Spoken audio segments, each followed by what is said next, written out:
Hello friends. मैं आपको आज एक कुछ इंटरेस्टिंग टॉपिक बताने जा रहा हूँ, है ना। और ये बहुत ही ज़्यादा इंटरेस्टिंग है। 6 क्लास का बच्चा, 6 से लेकर 12 तक का बच्चा, बीएससी और इवन एमएससी तक के बच्चे इसको आसानी से समझ सकते हैं, जिनको ये चीज़ें नहीं पता है।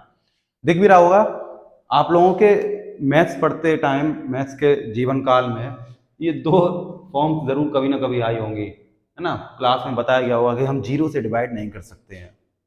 जीरो को से किसको डिवाइड नहीं कर सकते हैं? क्या जीरो से जीरो को ही डिवाइड नहीं कर सकते हैं, या जीरो से वन को, या कोई रेशनल नंबर ले लेते हैं उसको डिवाइड नहीं कर सकते हैं? क्या है इसके आंसर?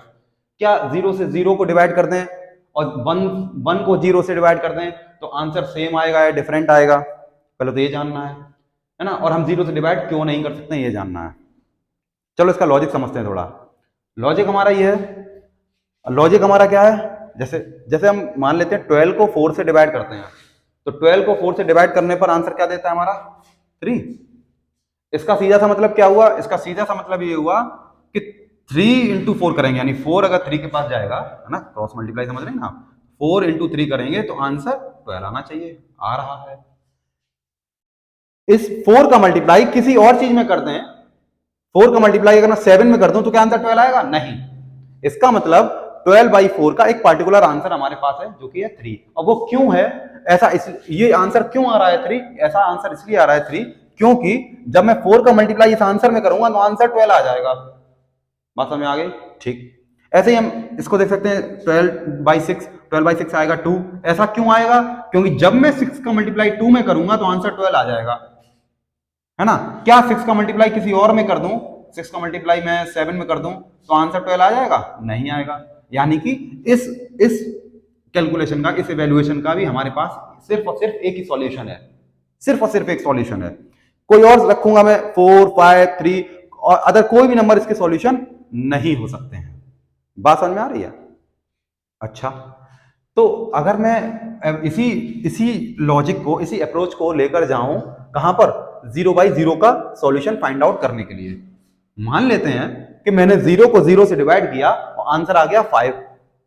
ध्यान से सुनना। मान लेते हैं, एज्यूम कर लेते हैं हम कि 0 से 0 को डिवाइड किया और आंसर दे दिया हमने 5। मान लेते हैं 5 आ गया आंसर। ठीक है ना। यहां पर भी देखना, जैसे 12/4 किया था 3 आया था, है ना। और ये ऐसा इसलिए आया था क्योंकि 3 इंटू 4 12 आ रहा था। और केवल एक ही सॉल्यूशन ऐसा था जो इसको सेटिस्फाई कर सकता, केवल और केवल 3 इंटू 4 ही 12 ला सकते थे हम। अगर हम 4 से डिवाइड करते 12 को, तो 3 इंटू 6 करके 12 नहीं ला सकते थे, 3 इंटू 24 करके 12 नहीं ला सकते थे। पर यहां पर देखते हैं, यहां पर क्या है कि हमने 0/0 को डिवाइड किया और आंसर दे दिया, मान लेते हैं 5। अभी डिवाइड नहीं किया पर आंसर दे दिया 5। ठीक है, तो क्या हो जाना चाहिए? तो ये हो जाना चाहिए कि जब 0 का 5 में मल्टीप्लाई करेंगे तो आंसर 0 आना चाहिए। Yes, it is true, answer 0 आएगा। 0 का मल्टीप्लाई अगर मैं 5 में करूंगा तो आंसर 0 आ जाएगा। लेकिन 0 का मल्टीप्लाई अगर मैं 5 की जगह 7 में कर दूंगा तो भी आंसर 0 आएगा।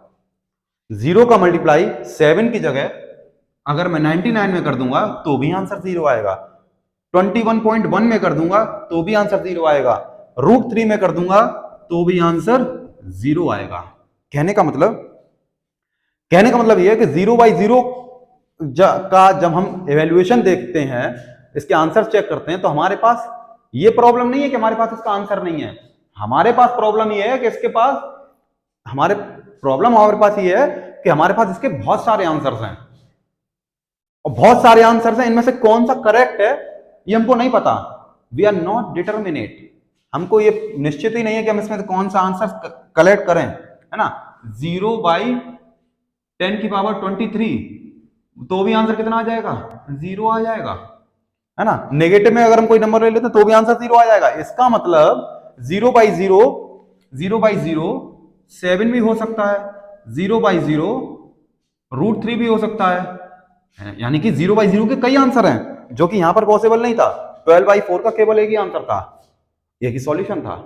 यहां पर आंसर टू मैनी है, और इसमें से ये पता नहीं चल पाएगा कि हम आंसर कौन सा लें, 7 लें कि 5 लें कि √3 लें कि 21.1 लें। इसको हमें फंक्शन के सोर्स से मालूम करना पड़ता है ना, कि कहां से ऑरिजिन आया है इसका, है ना। फंक्शन इसका क्या था और कहां से ऑरिजिनेट हुआ है, ये 0/0 की फॉर्म किस फंक्शन से ऑरिजिनेट हुई है, उसको चेक करके हम एक पार्टिकुलर आंसर लेते हैं। तो नोट करने वाली इसमें क्या बात है, नोट करने वाली इसमें बात है कि हमारे पास टू मेनी आंसर्स हैं। प्रॉब्लम ये है ही नहीं कि आंसर है नहीं, प्रॉब्लम ये है कि बहुत ज्यादा आंसर्स हैं, बहुत ज्यादा आंसर्स हैं और हम डिटर्मिनेट ही नहीं है कि हम कौन सा आंसर सेलेक्ट करें। इसलिए इसको बोलते हैं इनडिटर्मिनेट फॉर्म। क्या बोलते हैं बच्चों? Indeterminate form. That's why it is called indeterminate form. Okay, now what is 1/0? 1/0 क्यों, क्या है 1/0? तो 1/0 होता है हमारा इन्फिनिटी या नॉट डिफाइंड। क्यों होता है ये नॉट डिफाइंड या अनडिफाइंड? इसको भी देख लेते हैं, समझ लेते हैं। मान लेते हैं कि 1/0 जो है ना 7 आंसर दे रहा होगा, ठीक है ना, 1/0 7 आंसर दे रहा होगा। तो हम क्या करेंगे, 0 का मल्टीप्लाई अगर मैं 7 में कर दूंगा तो आंसर कितना आना चाहिए? 1 नहीं आ सकता। अब 0 का मल्टीप्लाई 12 में कर दूंगा तो भी आंसर 1 नहीं आ सकता। 0 का मल्टीप्लाई मैं -1 में कर दूंगा तो भी आंसर 1 नहीं आ सकता। प्रॉब्लम समझ में आ गई? यहां क्या प्रॉब्लम है, यहां एक अजीब प्रकार की प्रॉब्लम है, एक डिफरेंट काइंड की प्रॉब्लम है।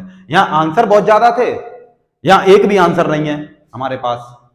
और जब एक भी आंसर नहीं है तो फिर हम आंसर लें कौन सा, जब है ही नहीं हमारे पास आंसर। यानी कि रियल नंबर लाइन अगर मैं देखूं, रियल नंबर लाइन मतलब जहां पर उस नंबर लाइन जहां पर रेशनल और इरेशनल नंबर सभी पाए जाते हैं, चाहे मैं लेफ्ट साइड में जाऊं चाहे मैं राइट साइड में जाऊं और इन्फिनिटी तक जाऊं, जाता रहूं, मेरे को कोई सिंगल आंसर ढूंढने से नहीं मिल रहा है ना। मैं 0 ×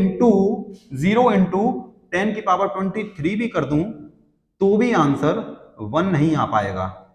एक भी सिंगल आंसर मिलने को तैयार नहीं है। जब एक भी सिंगल आंसर मिलेगा नहीं, इसको हम बोलते हैं नो सिंगल आंसर, और हम बोल देते हैं इट इज नॉट डिफाइंड या अनडिफाइंड फॉर्म। तो ये 0/0 हमारी होती है इनडिटर्मिनेट फॉर्म। इसके पास आंसर बहुत हैं, टू मेनी आंसर है इसके पास इनडिटर्मिनेट फॉर्म, और answers are too many, answers are too many, कोई दिक्कत नहीं है, अपार आंसर है। और 1/0 not defined, no answer found, no answer found on real number line. Real number line पर कोई आंसर फाइंड नहीं कर सकते हम। तो कहां कर सकते हैं कि नंबर लाइन पे हम कोई ऐसा नंबर एक डिफाइन कर दें जो कि इन रियल नंबर की डेफिनेशन से मैच नहीं करता हो उसकी प्रॉपर्टी। क्या बोल रहा हूं मैं रियल नंबर लाइन पर एक ऐसी, है ना, मैं रियल नंबर लाइन पर एक ऐसा नंबर को डिफाइन कर दूं जिसकी प्रॉपर्टी, एक ऐसा नंबर जिसकी प्रॉपर्टी इन रियल नंबर से के डेफिनेशन से मैच नहीं करती हो। रियल नंबर की डेफिनेशन मतलब रेशनल एंड इरेशनल, इनकी डेफिनेशन से मैच नहीं करती हो, वो आंसर इसका हो सकता है। क्योंकि रियल नंबर लाइन पर तो इसका आंसर मिलना पॉसिबल ही नहीं है। तो वो आंसर कहां मिलेगा, वो नंबर कौन सा होगा? मे बी वो आंसर इन्फिनिटी पर जाकर मिले, बहुत दूर जाकर मिले हमको वो आंसर। इसलिए हम इसको बोलते हैं 1/0 = इन्फिनिटी या फिर नॉट डिफाइंड।